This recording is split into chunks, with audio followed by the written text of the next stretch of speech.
Welcome, my friend, to Next Level Change Success, a change conversation for leaders, project and change practitioners for today and tomorrow. My name is Therese of myvirtualchangemanager.com, and I'm an experienced change and project professional and people leader with many years of experience in the industry. I love business, and I love the people side of business especially. So nothing lights me up more than seeing people use change management, project management, and strong change leadership to engage, motivate, and inspire people, and ultimately transform organisations.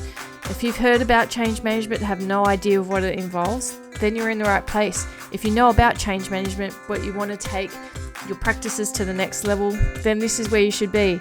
I'm going to share the stories of my experiences, interview some fantastic people, and I'm going to explore all of the challenges and opportunities that you face in organisations right now. So please join me and let's go and have some fun. Hello and welcome. And today we're talking about change overload. When is there too much change? In our podcast of Next Level Change Success. My name is Therese, and before I begin, I'd like to acknowledge that we're meeting on Aboriginal land if you're listening to this podcast in Australia, and Indigenous land in other parts of the world, and pay my respects to the traditional owners and custodians on the land on which I am talking today and you're listening today. So a couple of things to talk about today. It's a really interesting episode and concept in relation to change overload. So when do you have too much change going on in an organisation?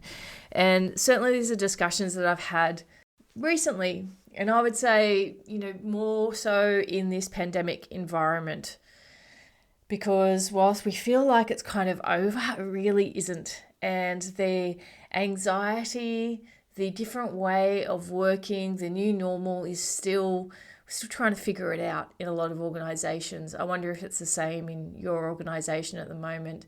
Some handling it a lot better, mainly because they probably were hybrid working, the challenges of remote working, the connection aspects, the rhythms of the organisations might suit, and it may not have been such a big leap into a new normal.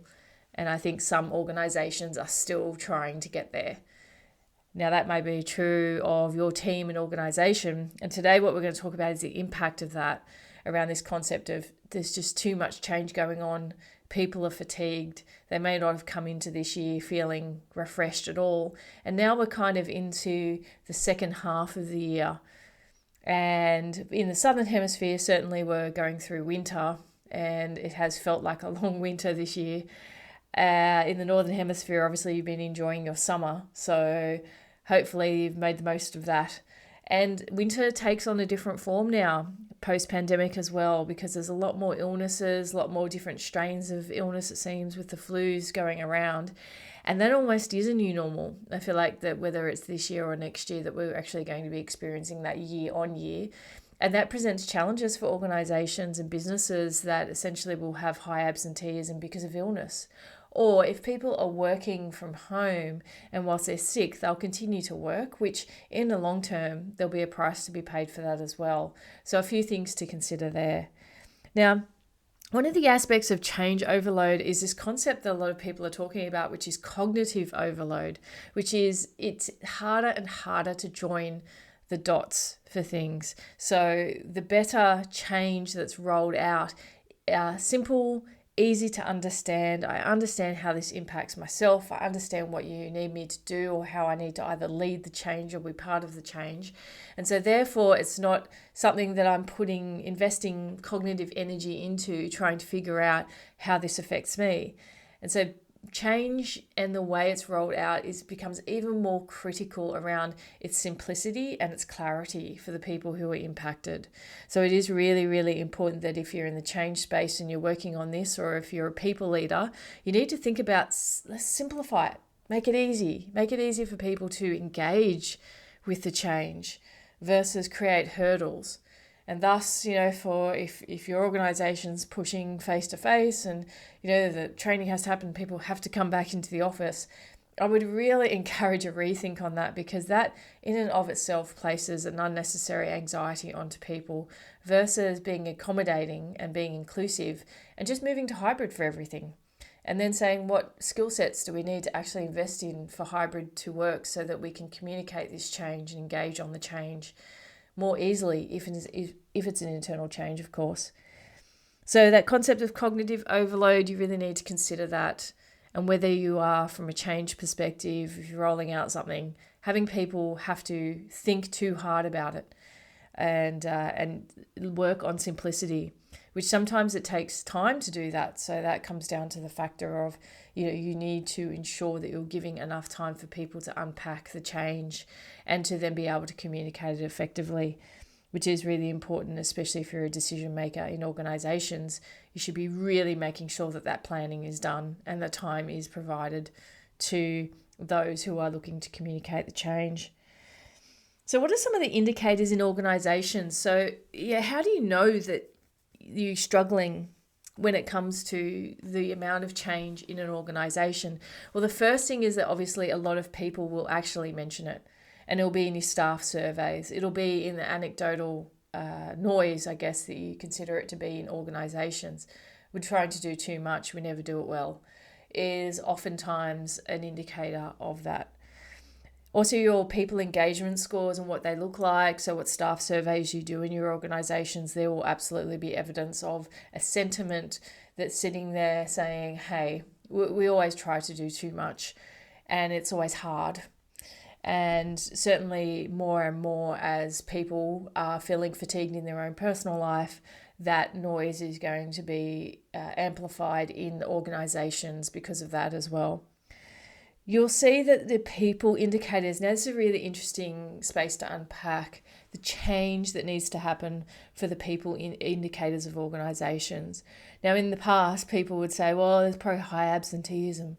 And that really isn't the indicator anymore that really holds true, because the reality is that a lot of people aren't taking sick leave if they're remote working. If they're working from home, they'll struggle on and struggle through to continue to get things done. So it's probably not going to be as true an indicator as it used to be in relation to people taking sick leave. You would certainly, when it comes to people indicators, have a look at how much annual leave people are taking. And if anything, that they're not taking enough annual leave year on year because of the work from home. Okay, nah, couldn't be bothered, booking in holidays, or if I book in holidays, I'm going to book out a massive chunk of time versus smaller kind of incremental leave, which is sometimes better for people's mental health and well-being as regular breaks versus a big block of time and then I come back somewhat refreshed, but then I'm going to get worn out when I come back pretty easily.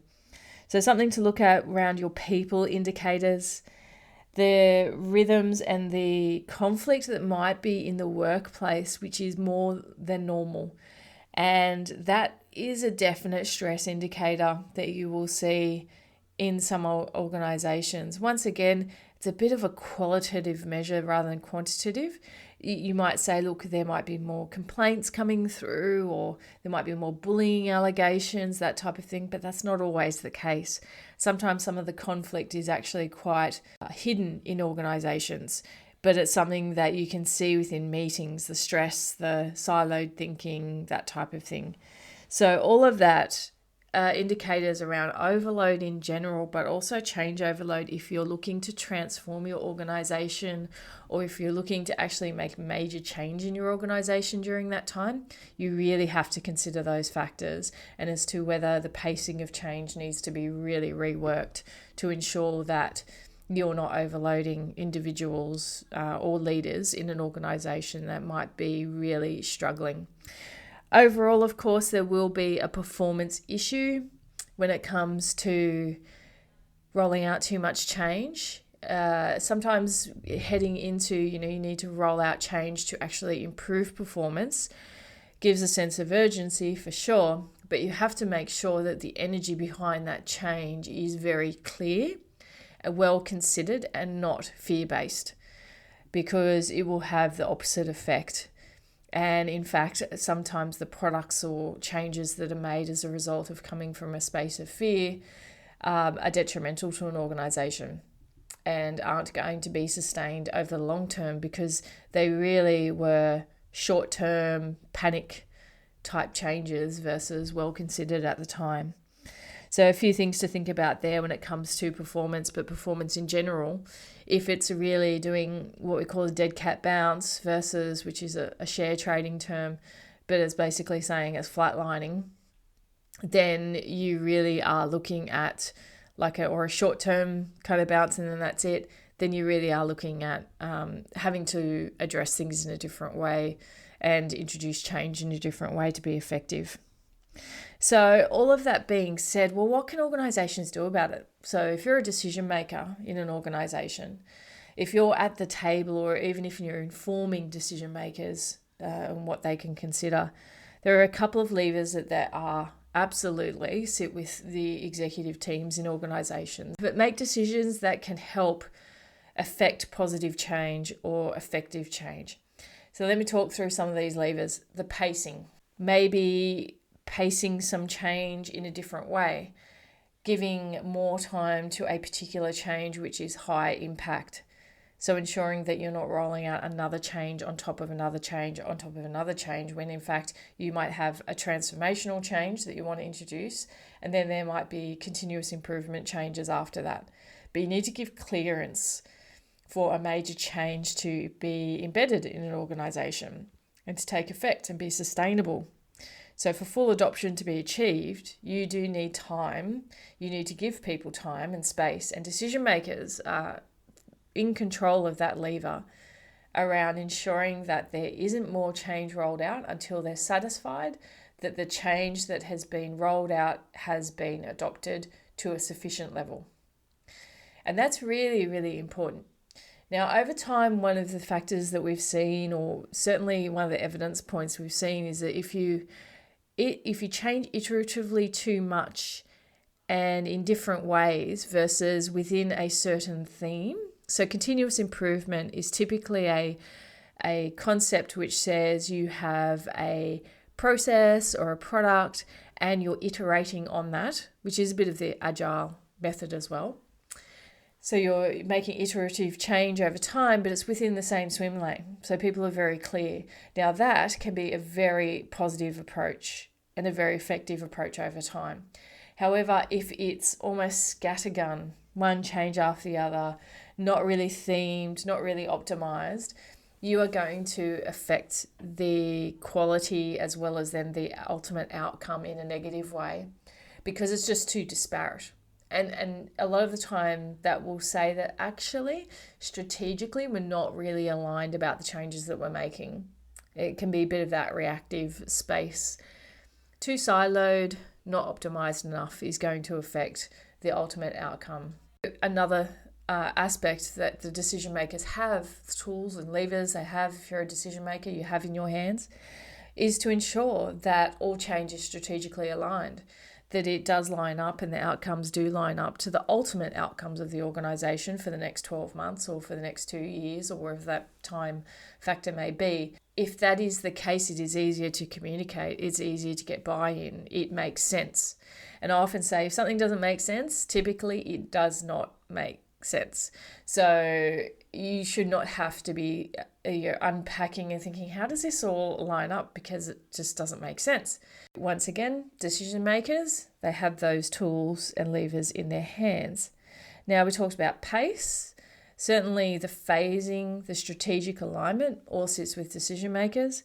The measurement and making sure that everything is being measured and being reported on is something that decision makers should be asking for so that others can provide those evidence points so that once again those in the executive levels have assurance that actually we are achieving what we set out to achieve.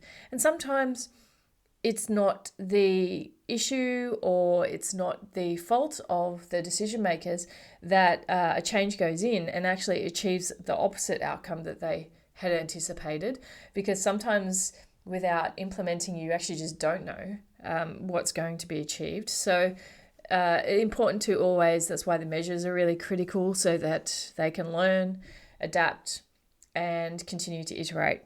Now, the other thing in relation to pacing to notice is that when looking at leader change, so having leaders roll out change to their teams, leaders need time. So once again, making sure that there aren't layer upon layer of changes happening, that people leaders are being expected to lead at peak times within their own business environment, such as performance review time, or when there's major activity taking place with certain customer bases, when certain changes might be, and cyclical changes might be happening in the business as usual space. So important, again, pace in consideration with cyclical activity, really critical for decision makers to consider the broader context in which both the people leaders may be required to respond to change, or if there's a major strategic initiative taking place for the organisation externally. At that time, you could consider not actually rolling out a lot of change internally to give people the time to focus on achieving those outcomes with external stakeholders. So a few levers, a few things to consider. As part of this, of course, this is all about developing capability within organisations at executive level, but also within program teams to create a very change positive ecosystem in an organisation, because that is really the ultimate outcome when you're looking at change overload. Is you need to raise the EQ regarding change, the people dashboards that help feed into that decision making, the visibility of cyclical activity, absolutely critical. And then looking at the program of work or the changes that you're rolling out across an organization. All those factors all combine to a very sound framework in which you can operate and then also respond from. And quite an empowering one, which will achieve what we talk about agility, little a, not agile, but agility within an organization, and an ability to look at shifting and changing priorities month on month, making sure that there's clearance for adoption, making sure that changes embed, hit indicators, hit performance indicators are strategically aligned and are paced well. So it sounds kind of good in theory, and I know certainly when looking at the practice of it, it's quite difficult to start. But once you get the momentum in the space and you get those elements in place and the stakeholders across organizations to come together to develop it, it can really enable you to manage your change workload internally and externally and ensure that it's optimized for your organization. So I'm interested in your comments. Place them on in the feedback, your reviews of the podcast. Please pass this podcast on to those who may be in this space around looking at change capacity, what makes change overload, what do those indicators look like, and certainly come to myvirtualchangemanager.com. Come and visit the website. It is something that we're going to be talking about with some tools and tips and tricks over time. So stay in touch, sign up for the newsletter, stay in tune, because this is a really important space, more so than ever before, as I mentioned, because of the pandemic, the world that we live in, and the impact of change on people and on your people. And it's really important that that is quite measured. So thanks very much. I hope you found some of this information and tips insightful. And certainly I hope to see you back at the next podcast episode. Have a great day, and I'll catch up with you later.